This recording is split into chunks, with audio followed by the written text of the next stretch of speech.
ಬೆಂಗಳೂರು ಮಹಾನಗರದ ನಮ್ಮ ಎಲ್ಲ ಬಿಜೆಪಿಯ ಶಾಸಕರು, ವಿಧಾನ ಪರಿಷತ್ ಸದಸ್ಯರು ಹಾಗೂ ಸಂಸದರ ನೇತೃತ್ವದಲ್ಲಿ ಇವತ್ತೊಂದು ಸಭೆಯನ್ನ ನಡೆಸಿದ್ದೇವೆ.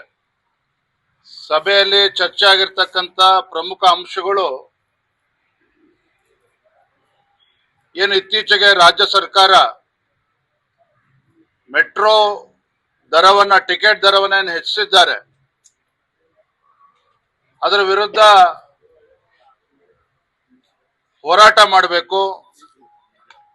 ಆ ದರವನ್ನ ಕಡಿಮೆ ಮಾಡ್ತಕ್ಕಂಥ ನಿಟ್ಟಿನಲ್ಲಿ ಅವರು ಕೂಡ ಹೋರಾಟ ಮಾಡಬೇಕು ಬೆಂಗಳೂರು ಮಹಾನಗರದಲ್ಲಿ ಅಂತಕ್ಕಂಥದ್ದು. ಜೊತೆಯಲ್ಲಿ ಈ ಖಾತಾ ಬಗ್ಗೆನೂ ಕೂಡ ಸಾಕಷ್ಟು ಚರ್ಚೆ ಆಗ್ತಾ ಇದೆ. ಜನಸಾಮಾನ್ಯರಿಗೆ ತೊಂದರೆ ಆಗ್ತಾ ಇದೆ. ಎರಡನೇ ಬಹಳ ಪ್ರಮುಖವಾಗಿರ್ತಕ್ಕಂಥ ವಿಚಾರ ಅಂತ ಹೇಳಿದ್ರೆ, ಗ್ರೇಟರ್ ಬ್ಯಾಂಗ್ಳೂರ್ ಅನ್ನುವ ಕಥೆಯನ್ನ ಹೇಳ್ಕೊಂಡು ಬಿಬಿಎಂಪಿ ಚುನಾವಣೆಯನ್ನ ಮುಂದೆ ದೂಡ್ತಕ್ಕಂಥ ಷಡ್ಯಂತ್ರ ನಡೀತಾ ಇದೆ. ಬೆಂಗಳೂರು ಬಹಳ ಉದ್ಧಾರ ಮಾಡ್ತೀವಿ ಅಂತೇಳಿ ಗ್ರೇಟರ್ ಬ್ಯಾಂಗ್ಳೂರ್ ಅಂತೇಳಿ ಕತೆ ಕಟ್ಕೊಂಡು ಚುನಾವಣೆ ಮುಂದೂಡ್ತಕ್ಕಂಥ ಪ್ರಯತ್ನ ನಡೀತಾ ಇದೆ ರಾಜ್ಯ ಸರ್ಕಾರದಿಂದ. ಅದಕ್ಕೆ ಅವಕಾಶ ಕೊಡಬಾರದು. ತತ್ಕ್ಷಣ ಬಿಬಿಎಂಪಿ ಚುನಾವಣೆ ನಡೆಸಬೇಕು ಸರ್ಕಾರ. ಅದ್ರ ಬಗ್ಗೆನೂ ಕೂಡ ಚರ್ಚೆ ಆಗಿದೆ. ಮೂರನೇದಾಗಿ,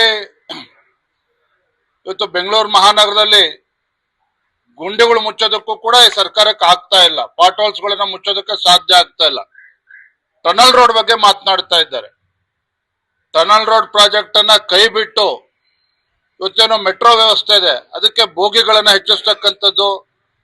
ಈ ರೀತಿ ಬೆಂಗಳೂರು ಮಹಾನಗರದಲ್ಲಿ ಟ್ರಾಫಿಕ್ ಒತ್ತಡವನ್ನ ಕಡಿಮೆ ಮಾಡತಕ್ಕಂಥ ನಿಟ್ಟಿನಲ್ಲಿ ಏನೇನು ಬೇರೆ ಬೇರೆ ಮಾರ್ಗೋಪಾಯಗಳಿದೆ, ಅದ್ರ ಬಗ್ಗೆ ಚರ್ಚೆ ಮಾಡಬೇಕೆ ಹೊರತು ಈ ಅನ್ಸೈಂಟಿಫಿಕ್ ಟನಲ್ ರೋಡ್ ಪ್ರಾಜೆಕ್ಟ್ ಅನ್ನ ಕೈ ಬಿಡಬೇಕು, ಇದ್ರ ಬಗ್ಗೆನೂ ಕೂಡ ಸಮಗ್ರ ಚರ್ಚೆ ಆಗಿದೆ. ಈ ರೀತಿ ಬೆಂಗಳೂರು ಮಹಾನಗರದ ಬಗ್ಗೆ ಚರ್ಚೆ ಆಗಿದೆ. 28ನೇ ತಾರೀಕು ಬೆಂಗಳೂರು ಮಹಾನಗರದ ನಮ್ಮೆಲ್ಲ ಸಂಸದರು, ಶಾಸಕರು, ವಿಧಾನ ಪರಿಷತ್ ಸದಸ್ಯರು ಮಾನ್ಯ ಮುಖ್ಯಮಂತ್ರಿಗಳನ್ನ ಭೇಟಿ ಮಾಡಬೇಕು. ಮುಖ್ಯಮಂತ್ರಿಗಳನ್ನ, ಹಣಕಾಸಿನ ಸಚಿವರು ಆಗಿರ್ತಕ್ಕಂಥ ಮುಖ್ಯಮಂತ್ರಿಗಳನ್ನ ಭೇಟಿ ಮಾಡಿ ಬೆಂಗಳೂರು ಮಹಾನಗರದ ಅಭಿವೃದ್ಧಿಗೆ ಬಜೆಟ್ ನಲ್ಲಿ ಹೆಚ್ಚು ಅನುದಾನವನ್ನ ನೀಡಬೇಕು. ಹಾಗಾಗಿ 28ಕ್ಕೆ ಭೇಟಿ ಮಾಡಿ ನಮ್ಮ ಮನವಿಯನ್ನ ಕೊಡಬೇಕು ಅಂತ ಹೇಳಿ ಕೂಡ ಚರ್ಚೆ ಆಗಿದೆ. ಸೊ ಒಟ್ಟಾರೆಯಾಗಿ ಬೆಂಗಳೂರಿನಲ್ಲಿ ಇವತ್ತು ಬಿಬಿಎಂಪಿ ಚುನಾವಣೆ ಆಗಬೇಕು, ಗ್ರೇಟರ್ ಬೆಂಗಳೂರನ್ನ ಕೈ ಬಿಡಬೇಕು, ಟನಲ್ ರೋಡ್ ಕಾನ್ಸೆಪ್ಟ್ ಅನ್ನ ಕೈ ಬಿಟ್ಟು ಬೆಂಗಳೂರಿನಲ್ಲಿ ಯಾವ ರೀತಿ ಟ್ರಾಫಿಕ್ ಹೊರೆಯನ್ನ ಇಳಿಸಬೇಕು ಆ ನಿಟ್ಟಿನಲ್ಲಿ ಸರ್ಕಾರ ಚಿಂತನೆ ಮಾಡಬೇಕು ಹೊರತು ಈ ರೀತಿ ಅವೈಜ್ಞಾನಿಕವಾಗಿ ಯೋಚನೆಯನ್ನ ಮಾಡಬಾರದು ಅನ್ನೋದನ್ನ ಒತ್ತಾಯವನ್ನು ಕೂಡ ನಾವು ಮಾಡ್ತಾ ಇದ್ದೇವೆ. ಮುಂದಿನ ದಿನಗಳಲ್ಲಿ ಇವತ್ತು ಅನೇಕ ವಿಚಾರಗಳಿತ್ತು, ಜ್ವಲಂತ ಸಮಸ್ಯೆಗಳೇನಿದ್ದಾವೆ ಬೆಂಗಳೂರು ಮಹಾನಗರದಲ್ಲಿ, ಇವೆಲ್ಲ ವಿಚಾರಗಳನ್ನ ಇಟ್ಕೊಂಡು ಮುಂದಿನ ದಿನಗಳಲ್ಲಿ ಪ್ರತಿ ವಿಧಾನಸಭಾ ಕ್ಷೇತ್ರದಲ್ಲಿ ಭಾರತೀಯ ಜನತಾ ಪಾರ್ಟಿ ಹೋರಾಟವನ್ನ ಕೈಗೆತ್ತಿಕೊಳ್ಬೇಕು. ಅದ್ರ ಬಗ್ಗೆನೂ ಕೂಡ ಚರ್ಚೆ ಆಗಿದೆ. ಗ್ಯಾರಂಟಿಗಳನ್ನ ಬಡವರಿಗೆ ಮಾತ್ರ ಸಿಗೋ ಹಾಗೆ ಪುನರ್ ಪರಿಶೀಲನೆ, ಗ್ಯಾರಂಟಿಗಳ ಬಗ್ಗೆ ಮತ್ತೆ ಚರ್ಚೆ ಮಾಡ್ತೇವೆ.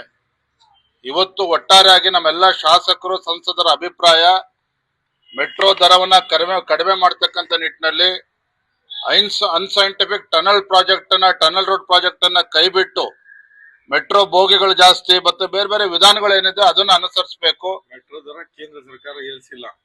ಮೆಟ್ರೋ ದರ ಕೇಂದ್ರ ಸರ್ಕಾರ ಹೆಚ್ಚು ಮಾಡಿಲ್ಲ, ಗೂಬೆ ಕೂರಿಸ್ತಕ್ಕಂಥ ಕೆಲಸ ಮಾಡ್ತಾ ಇದ್ದಾರೆ. ಮತ್ತೆ ಬಿಬಿಎಂಪಿ ಚುನಾವಣೆಗಳು ನಡಿಬೇಕು. ಇವೆಲ್ಲ ವಿಚಾರವಾಗಿ ನಾವು ಚರ್ಚೆ ಮಾಡಿದ್ದೇವೆ. ಕೆಲವರು ಇನ್ನೂ ಕೂಡ ಈ ಸಭೆಗೆ ಬಂದಿಲ್ಲ, ನಿಮ್ಮ ಹಿರಿಯ ನಾಯಕರೇ ಬಂದಿಲ್ಲ. ಆರ್ ಅಶೋಕ್ ಅವ್ರ ಜೊತೆ ಚರ್ಚೆನೂ ಕೂಡ ಮಾಡಿದ್ದೇವೆ. ನಾನು ಕೂಡ ಸಭೆಗೆ ಹೋಗ್ತಾ ಇದ್ದೇನೆ, ತಡ ಆಗಿದೆ. ಅವ್ರು ಬಂದಿಲ್ಲ ಅಂತೇನಿಲ್ಲ, ಅವ್ರು ಮುಂಚೆ ತಿಳಿಸಿದ್ರು. ಆರ್ ಅಶೋಕ್ ಅವ್ರು ಏನ್ ಬರಬಾರ್ದು ಅಂತೇನಿಲ್ಲ, ಸಭೆಗೆ ಆದಷ್ಟು ಬರ್ತೇನೆ ಅನ್ನೋ ಮಾತನ್ನು ಕೂಡ ಹೇಳಿದ್ರು. ಆದ್ರೆ ಬಜೆಟ್ ಬಗ್ಗೆ ಅವ್ರು ಪೂರ್ವವಾಗಿ ಸಭೆನೂ ಕೂಡ ಕರೆದಿದ್ದಾರೆ. ನಾವು ಕೂಡ ಸಭೆಗೆ ಹೋಗ್ತಾ ಇದ್ದೇವೆ. 70-80 ಲಿಂಗಾಯತ ಮುಖಂಡರ ಜೊತೆ ಇವತ್ತು ಸಭೆ ಮಾಡಿದ್ದಾರೆ. ವಿರುದ್ಧ ವಿಜೇಂದ್ರ ಹಟಾವೋ